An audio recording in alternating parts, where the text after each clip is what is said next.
Hello friends, स्वागत है आपका हमारे यूट्यूब चैनल केन अकेडमी में। हम आ चुके हैं आपके लिए वॉइस की अगली वीडियो को लेकर के। आज हम वॉइस में आगे बढ़ते हुए अपने आगे के रूल्स को पढ़ेंगे। हमने कल जो है इंट्रोगेटिव वर्ड्स के कुछ इंपॉर्टेंट सेंटेंस को डिस्कस किया था। आज हम जो है उससे आगे चलेंगे। तो आइए बिना किसी देरी के वीडियो को स्टार्ट करते हैं। तो आज का जो हमारा सबसे पहला रूल है वो क्या है? आज का हमारा जो सबसे पहला रूल है वो रहेगा इंडेफिनिट प्रोनाउन के बारे में।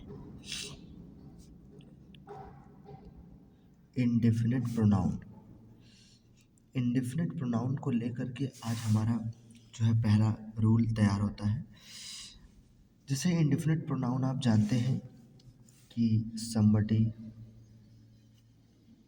everybody,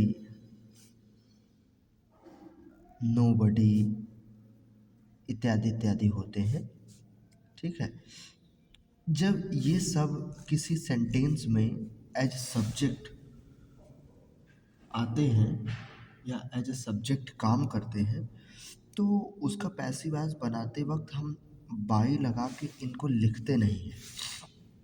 जैसे अगर आपको एक एग्जांपल दे दिया जाए कि somebody has picked my pocket, किसी ने मेरे पॉकेट को मार लिया, उसमें से पैसे चुरा लिए। अब इसका पैसिव वॉइस बनाना है तो सबसे पहले आपने टेंस को पहचान लिया कि ये है हमारा प्रेजेंट परफेक्ट टेंस और ये ऑब्जेक्ट है। सबसे पहले ये क्या बनेगा? सब्जेक्ट।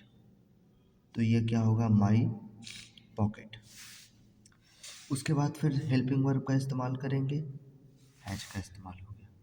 माई पॉकेट हैज, फिर हेल्पिंग वर्ब बीन भी लग जाएगा, माई पॉकेट हैज बीन, फिर वर्ब का थर्ड फॉर्म पिक्ड।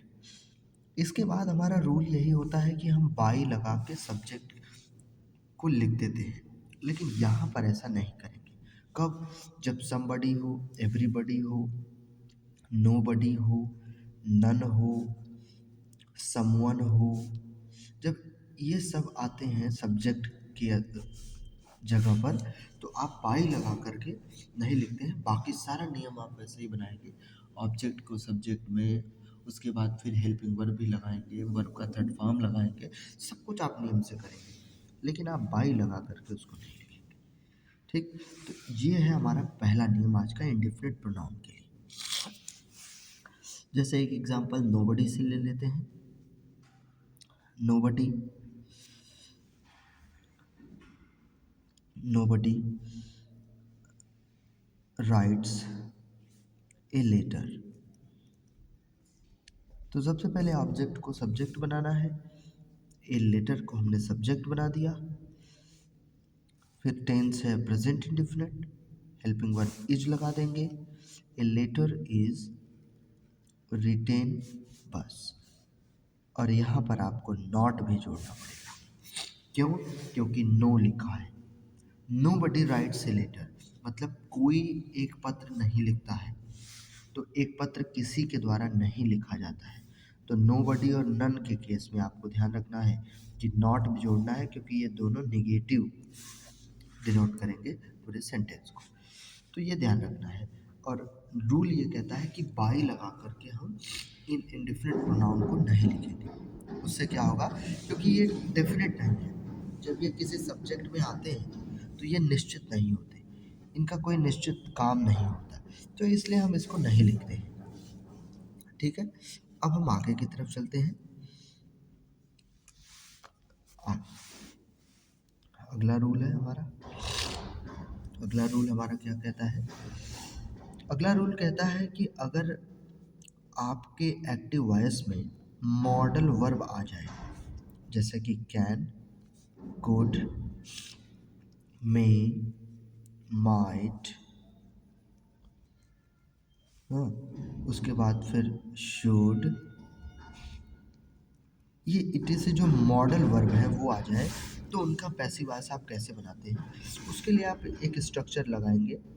स्ट्रक्चर है सब्जेक्ट प्लस मॉडल वर्ब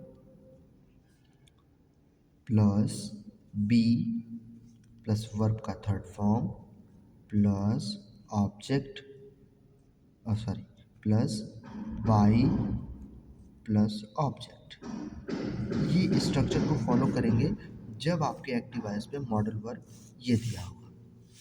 जैसे यू कैन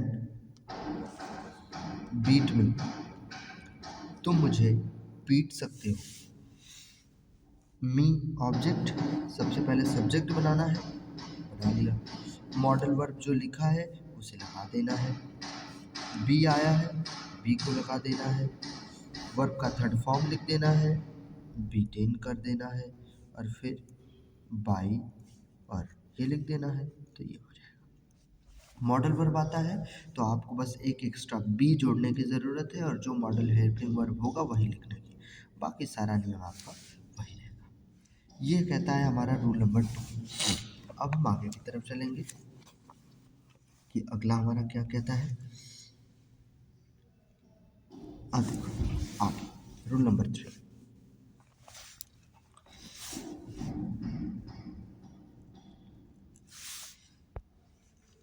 रूल नंबर 3, जब एक्टिव वॉइस के वाक्य में हैड टू लिखा हो, हैव टू लिखा हो, हैज टू लिखा हो, तो इन सभी का पैसिव वॉइस बनाने के लिए आपको एक स्ट्रक्चर फॉलो करना पड़ता है। सब्जेक्ट प्लस ये helping verb plus BEP plus verb का third form plus by plus object. जैसे आई हैव टू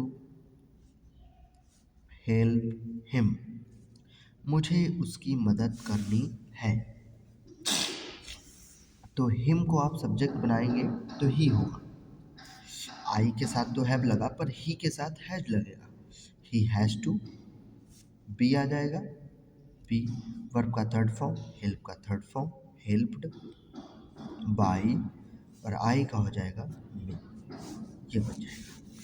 ये जो सब्जेक्ट होते हैं ये थोड़ा सा किसी चीज़ को कंपल्सरी माने किसी काम को ज़रूरी बताने के लिए इनका इस्तेमाल करते हैं। I have to help him का मतलब कि मुझे उसकी मदद करनी है, ये बहुत आवश्यक है। इसका पैसिव वॉइस बनाना है तो रूल सारे वही होंगे, एक्स्ट्रा बी आपको इसमें ऐड कर देना है अपने से, बाकी इसमें कोई दिक्कत नहीं है। अगर इस तरीके से आ जाए जैसे सी इज़ टू, भाई इज़ एम आर के साथ भी तो टू आ सकता है। She is to write a letter, write a letter, ये भी बहुत इजी है।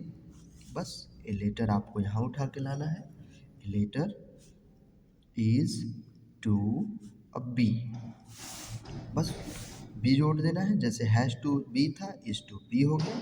राइट का थर्ड फॉर्म रिटेन कर देंगे, that's easy one. By C को क्या कर देंगे, इसका भी बन जाएगा। ऐसे ही वाज टू, वेयर टू, ऐसे ही आते रहेंगे और आप उसको अपने तरीके से कंप्लीट करते रहेंगे। तो ये आपको ध्यान देना है। अब हम आगे की तरफ चलते हैं, अगले पैसिव वॉइस की तरफ। अगला पैसिव वॉइस हमारा किसके बारे में है। Rule number next,